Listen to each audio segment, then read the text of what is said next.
Hi friends, ఇప్పుడు మనం competitive exams కోసం మనకి మ్యాథ్స్లో చాలా టఫ్గా ప్రిపేర్ అవుతూ ఉంటారు. మనకి మ్యాథ్స్లో క్యాలిక్యులేషన్ పార్ట్లు అయితే ఇప్పుడు మనం ఒక సింపుల్ ట్రిక్ అనేది యూజ్ చేద్దాం. ఏంటంటే ఇప్పుడు ఎంత నెంబర్ ఇచ్చినా కానీ 11తో మల్టిప్లై చేయడం ఎలా సింపుల్గా చేయాలో మనం ఇప్పుడు చూద్దాం ఫ్రెండ్స్.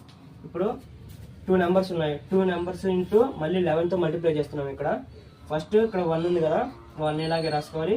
మళ్ళీ ఫస్ట్ 1 ఉంది కదా, అది ఇలాగే రాసుకోవాలి.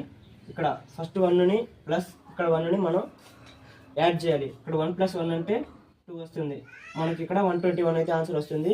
అండ్ ఇక్కడ 3 డిజిట్స్ అయితే తీసుకున్నాము. ఫస్ట్ ఇందాక మనం చెప్పుకున్నట్టు ఇక్కడ 3 ఉంది కదా, అది 3 అనేది ఇక్కడ రాసుకోవాలి. మళ్ళీ ఇక్కడ 1 ఉంది కదా, ఈ 1 కూడా ఇలాగే రాసుకోవాలి. ఇప్పుడు 3 + 2 ఎంత వచ్చింది? ఇక్కడ 5 వచ్చింది. ఇక్కడ 2 + 1 అంటే 3 వచ్చింది. ఇలాగే సింపుల్గా మనం ఇలా చేయాలి. నెక్స్ట్ వచ్చేసరికి ఇక్కడ 4 డిజిట్స్ అయితే మనం తీసుకున్నాము. ఇక్కడ ఫస్ట్ 1ని ఇక్కడ రాసుకున్నాము. ఇక్కడ లాస్ట్